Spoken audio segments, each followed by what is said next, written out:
On voudrait entrer tout de suite dans le vif du sujet. Si Monsieur Rameau, vous avez quelque chose à ajouter sur la présentation qui a été faite de vous, vous pouvez encore le faire. Non, mais très rapidement, puis je vais rentrer dans le vif du sujet, parce que donc, si je ne m'abuse, non seulement vous avez eu l'audace de nous inviter, merci beaucoup, mais en plus, vous avez choisi comme titre de la conférence « Du capitalisme, faisons table rase ». C'est juste.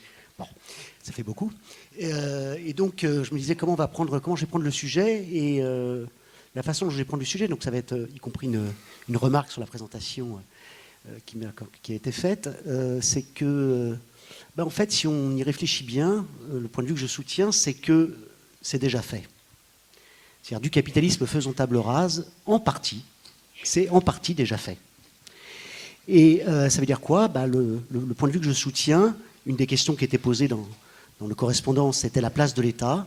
En fait, si on y réfléchit bien, aujourd'hui, nous ne vivons pas, à proprement parler, dans des économies de marché ou dans des économies capitalistes. Le marché existe, bien entendu. Le capital existe. Il domine à certains égards. Mais il ne surdétermine pas tout. Il y a des pans entiers de l'économie qui échappent au marché et au capital. D'ailleurs, marché et capital, c'est pas la même chose. C'est pas dans une école de commerce, j'espère que je vais vous apprendre ça. Du moins, je l'espère. Le capital, généralement, il préfère spontanément le monopole. Il faut lui imposer, bien entendu, la concurrence. Mais passons sur le privé. On vit dans des économies avec du privé et du public. Et l'État joue un rôle absolument majeur. Alors, vous connaissez ce chiffre-là. La dépense publique représente 56% du PIB. Quand on entend ce chiffre, même les économistes les plus keynésiens, les moins libéraux, parfois sont gênés, à tort. Parce qu'en fait, on y reviendra dans le débat, en fait, on mélange tout et n'importe quoi dans ce chiffre de 56%. Et je pense que c'est tout à fait légitime que la dépense publique soit de 56%. Il faudrait même qu'elle soit sans doute beaucoup plus élevée. Ça ne veut pas dire, ce chiffre de 56%, que l'État, les administrations publiques, la Sécu, prélèvent 50% de la richesse, puisque c'est ça qui est véhiculé quand on entend ce chiffre. Ce qui est véhiculé, c'est ce que les gens ont dans la tête, c'est l'idée que l'État prélève 50% de la richesse créée par le privé, le seul créé de la richesse, pour financer des fonctionnaires improductifs. C'est ça qui est véhiculé à travers cette notion, ou à travers la notion de prélèvement obligatoire. C'est totalement faux. C'est totalement faux. En fait, donc quelques points d'emblée, il faut savoir que dans les 1100 milliards donc, de dépenses publiques, il y en a la moitié, 550 milliards, qui sont constitués en fait de ce qu'on appelle des prestations sociales, qu'elles soient en espèces, la retraite, ou en nature, le remboursement des médicaments, ou les allocations logement, par exemple. Donc ça veut dire quoi? Ça veut dire que ce sont des sommes qui sont prélevées par les administrations de sécurité sociale, mais qui sont immédiatement reversées aux ménages. Ça ne fait pas vivre des fonctionnaires. Et ça soutient, bien entendu, leurs revenus et leurs dépenses auprès du privé. Les retraités, ils dépensent leur argent auprès du privé. L'autre partie de la dépense publique, pour l'essentiel, majoritairement, eh bien, c'est le paiement de l'activité productive des fonctionnaires. Parce qu'un fonctionnaire, ça contribue au PIB. Ça augmente le PIB, tout comme un salarié du privé. Et donc, cet après-midi, moi, tout comme mes collègues, on a augmenté le PIB. Et, excepté que mes étudiants, en rentrant dans mon amphithéâtre, ils n'ont pas été obligés de payer un ticket d'entrée. Pourtant, quand je contribue au PIB, il faut bien que je sois payé. Et donc, comment je suis payé? Vu que le service que je délivre, la production que je délivre est gratuite.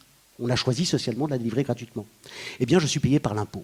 L'impôt, ça joue le même prix que la baguette de pain dans une boulangerie.